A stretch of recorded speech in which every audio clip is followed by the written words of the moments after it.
Message de l'Éternel à la nation camerounaise. Que la grâce et la miséricorde de notre Seigneur et Sauveur Jésus-Christ soient avec vous. Ce message s'adresse premièrement au président de la République du Cameroun, son Excellence Paul Biya, et ensuite à tout le peuple camerounais. Humblement, en tant que vase du Seigneur l'Éternel, j'ai le devoir et même l'obligation de communiquer largement le message de la colère imminente du Seigneur en cette terre camerounaise. Jadis, j'ai parlé à Ninive, dit l'Éternel, dans Jonas 3, du verset 1 à 10. Et je cite, la parole de l'Éternel fut adressée à Jonas une seconde fois en ces mots. Lève-toi, va à Ninive, la grande ville, et proclame-y la publication que je t'ordonne. Et Jonas se leva et alla à Ninive, selon la parole de l'Éternel. Or, Ninive était une très grande ville de 3 jours de marche. Il criait et disait, encore 40 jours et Ninive est détruite. Les gens de Ninive crurent à Dieu, ils publièrent un jeûne et se revêtirent de ça, depuis les plus grands jusqu'aux plus petits. La chose parvint au roi de Ninive. Il se leva de son trône, ôta son manteau, se couvrit d'un sac et s'assit sur la cendre. Et il fit faire dans Ninive cette publication par ordre du roi et de ses grands, que les hommes et les bêtes, les bœufs et les brebis ne goûtent de rien, ne passent point et ne boivent point d'eau. Que les hommes et les bêtes soient couverts de ça, qu'ils crient à Dieu avec force et qu'ils reviennent tous de leur mauvaise voie et les actes de violence dont leurs mains sont capables. Qui sait si Dieu ne reviendra pas, ne se repentira pas et s'il ne renoncera pas à son ardente colère, en sorte que nous ne périssons point. Dieu vit qu'ils agissaient ainsi et qu'ils revenaient de leur mauvaise voie. Alors Dieu se repentit du mal qu'il avait résolu de leur faire et il ne le fit pas. Mais aujourd'hui, je parle au Cameroun. Ainsi parle l'Éternel, le Dieu Tout-Puissant, Créateur du ciel et de la terre, l'Alpha et l'Oméga. Je suis celui qui suis, d'éternité en éternité. Mon amour demeure pour l'homme créé à mon image. Je t'ai aimé d'un amour éternel, dit Jéhovah. Et je t'ai amené dans le monde pour me servir dans cette présidence, pour diriger mon peuple. La nation que j'ai choisie est mise à part le Cameroun. Son Excellence, Monsieur le Président Paul Biya, je te tends toujours ma main de grâce et de miséricorde, afin que tu te repens devant ton Père Jéhovah que je suis, de tous les péchés commis. Ma parole dit dans 1 Jean chapitre 1 du verset 8 à 10. Si nous disions que nous n'avons pas de péché, nous nous séduisons nous-mêmes, et la vérité n'est point en nous. Si nous confessons nos péchés, il est fidèle et juste pour nous les pardonner et pour nous justifier de toute iniquité. Si nous disons que nous n'avons pas de péché, nous le faisons menteur et sa justice n'est point en nous. 1 Jean chapitre 2 verset 1 à 2. Mes petits enfants, je vous écris ces choses afin que vous ne péchiez point. Et si quelqu'un a péché, nous avons un avocat auprès du Père, Jésus-Christ le juste.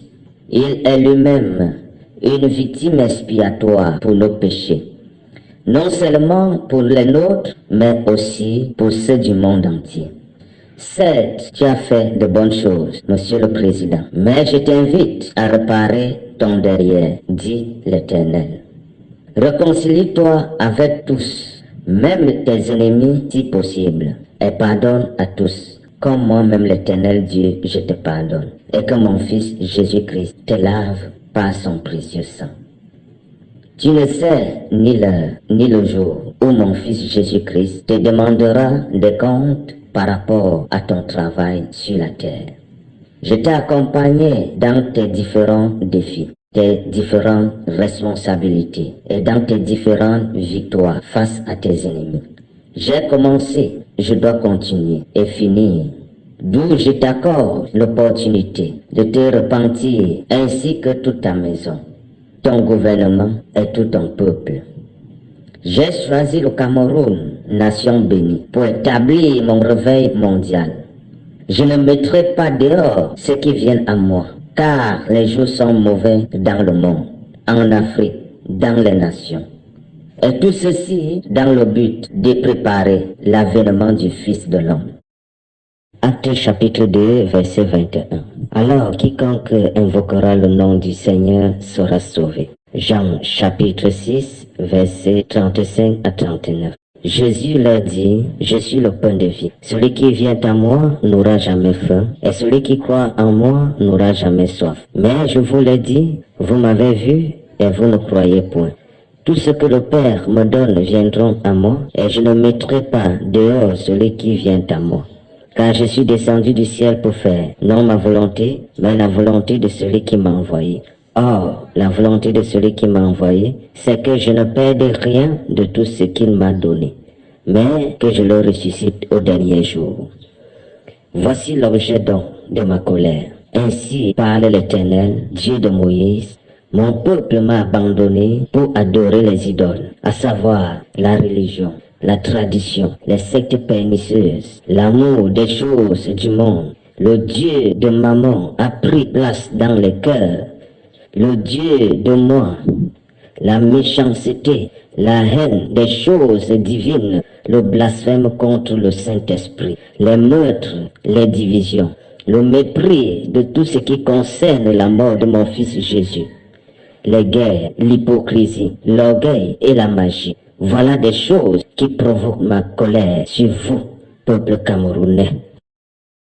Or, j'ai dit dans ma parole, dans Exode 20, versets 1 à 17. Alors Dieu prononça toutes ces paroles en disant, je suis l'Éternel ton Dieu qui t'a fait sortir du pays d'Égypte de la maison de servitude. Tu n'auras point d'autre Dieu devant ma face. Tu ne te feras point d'image taillée, ni de représentation quelconque des choses qui sont en haut dans les cieux, qui sont en bas sur la terre, et qui sont dans les eaux plus bas que la terre. Tu ne te prosterneras point devant elles, et tu ne les serviras point. Car moi, l'Éternel ton Dieu, je suis un Dieu jaloux, qui punit l'iniquité des pères sur les enfants jusqu'à la 3e et la 4e génération de ceux qui me haïssent, et qui fait miséricorde jusqu'en 1000 générations à ceux qui m'aiment et qui gardent mes commandements. Tu ne prendras point le nom de l'Éternel ton Dieu en vain, car l'Éternel ne laissera point puni celui qui prendra son nom en vain. Souviens-toi du jour du repos pour le sanctifier. Tu travailleras 6 jours et tu feras tout ton ouvrage. Mais le 7e jour est le jour du repos de l'Éternel ton Dieu. Tu ne feras aucun ouvrage, ni toi, ni ton fils, ni ta fille, ni ton serviteur, ni ta servante, ni ton bétail, ni l'étranger qui est dans tes portes. Car en 6 jours l'Éternel a fait les cieux, la terre et la mer, et tout ce qui est contenu. Et il s'est reposé le 7e jour. C'est pourquoi l'Éternel a béni le jour du repos et l'a sanctifié. Honore ton père et ta mère, afin que tes jours se prolongent dans le pays que l'Éternel ton Dieu te donne. Tu ne tueras point, tu ne commettras point d'adultère, tu ne déroberas point, tu ne porteras point de faux témoignages contre ton prochain. Tu ne convoiteras point la maison de ton prochain, tu ne convoiteras point la femme de ton prochain, ni son serviteur, ni sa servante, ni son bœuf, ni son âne, ni aucune chose qui appartienne à ton prochain. Recherchez donc la sanctification. Soyez prêts. Tout le pays est dans les ténèbres absolues. Recherchez la vérité qui vous affranchira. Je suis à la quête des vrais adorateurs. Jean 4, verset 23. Mais l'heure vient, et elle est déjà venue, où les vrais adorateurs adoreront le Père en esprit et en vérité. Car ce sont là les adorateurs que le Père demande. Recherchez la purification, la sanctification, le dépouillement. Ainsi dit ma parole dans Matthieu 18, verset 19. Je vous dis encore que si 2 d'entre vous s'accordent sur la terre pour demander une chose quelconque, elle leur sera accordée par mon Père qui est dans les cieux.